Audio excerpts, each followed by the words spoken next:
মোৰ নাম হৈছে ৰাহুল আৰু আপোনালোকে চাই আছে ভিলেজ বইজ ক্ৰিয়েটিভিটি। বন্ধুসকল, এই ভিডিঅ'টো মই আজি আপোনালোকক লৈ যাম এতিয়া অসমৰ অতি জনপ্ৰিয় মন্দিৰলৈ। সেই মন্দিৰটো কমেও 500 বছৰ পুৰণি আৰু এই ঐতিহাসিক মন্দিৰটোৰ নাম কি ধৰিব পাৰিছে নেকি বাৰু? নাই পৰা নিশ্চয়।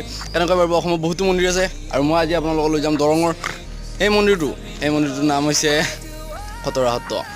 বন্ধুসকল, এই মন্দিৰটো হিষ্ট্ৰী বাৰু পিছত ক'ম, আগতে আমি ভিডিঅ'টো আৰম্ভ কৰোঁ। যদি আপোনালোকে এই মোৰ চেনেলটো আজি প্ৰথমবাৰৰ বাবে আহিছে তেনেহ'লে চেনেলটো ছাবস্ক্ৰাইব কৰিব নাপাৰিব আৰু কাষতে থকা বেল আইকনটো পাৰিব যাতে মোৰ আগলৈ ভিডিঅ'বোৰ চাই থাকিব পাৰে। তেনেহ'লে বলক বন্ধুসকল ভিডিঅ'টো আৰম্ভ কৰোঁ।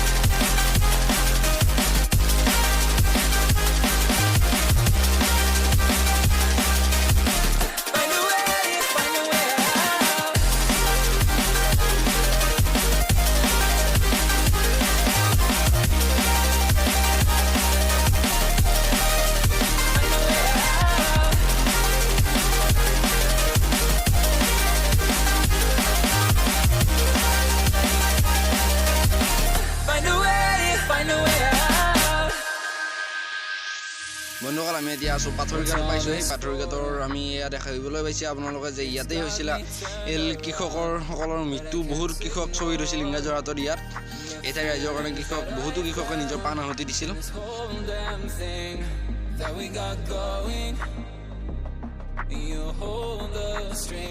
এয়া আমি এতিয়া পালোঁ সেই দীপিলা। ইয়াৰ পৰা বহুত নাই, অলপ সোমাই গ'লে আমি পাম যে এই খতৰা সত্ৰ ঐতিহাসিক মন্দিৰ। কমেও 500 বছৰ পুৰণি এই মন্দিৰটো।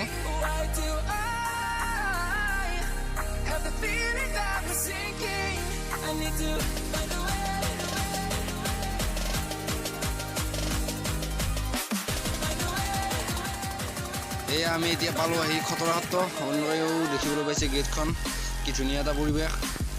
আমি এতিয়া গাড়ীখন পাৰ্কিং কৰি লওঁ বাৰু। লেফ্ট ছাইডত সোমাই লাগিব, এই ৰাইট ছাইডত। ইয়াতে দেখিবলৈ পাইছে যে বহুতো ভক্ত আছে। ইয়াত গাড়ীবোৰ দেখিলেই ধৰিব পাৰি কিমান আছে মানুহ ভিতৰত। ইয়াতেই এনেকৈ পাৰ্কিং কৰি থোৱা হয় এই ভক্তবিলাকৰ গাড়ী। ইয়াৰ বাবে ধুনীয়া ব্যৱস্থা কৰি থোৱা হৈছে গাড়ী পাৰ্কিঙৰ বাবে। আমি ভিতৰলৈ যাম। আমি আপোনালোকক দেখাব যে কি ধুনীয়া এটা পৰিৱেশ। বৰষুণ দি আছে হ'লেও এতিয়া ভাল লাগিছে। চাওক, এইখন গাড়ীত মোৰ চৰাই আছে ইয়াত। বলক আমি ভিডিঅ'লৈ ভিতৰলৈ যাওঁ। Hold me close till I get up. Time is barely on our side. I don't wanna waste what's left. The storms we chase are leading us, and love is all we'll ever trust. Yeah, no, I don't wanna waste what's left. 500 বছৰ পুৰণি খতৰা সত্ৰ। ইয়াত আমি ভিতৰলৈ যাম আৰু ইয়াৰ কাৰোবাৰ পৰা জানিব বিচাৰিম যে ইয়াৰ ইতিহাস আৰু আমি কিবা জানিব পাৰোঁ নেকি। তেনেহ'লে বলক আমি ভিতৰলৈ যাওঁ।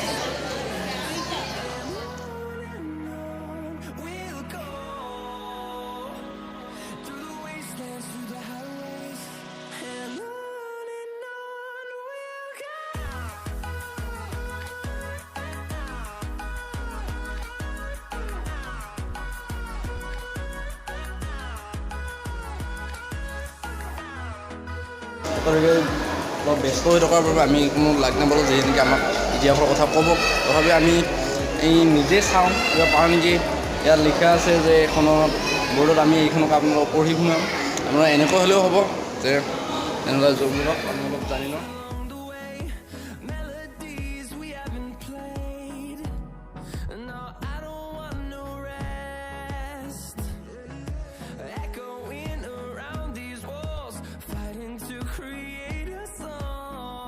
ইয়াৰ খতৰা সত্ৰৰ পুখুৰীটোত ইয়াত আপুনি যথেষ্ট কাছ মাছ দেখিবলৈ পাব।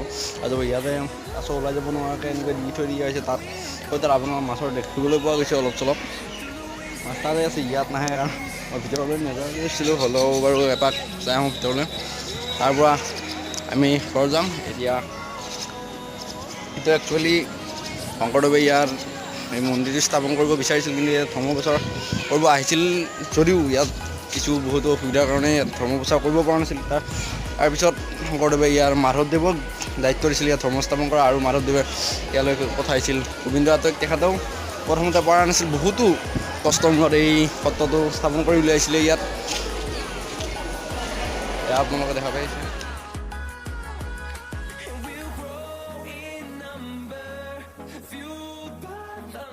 এইটোৱেই হৈছে খতৰা সত্ৰৰ পুখুৰী।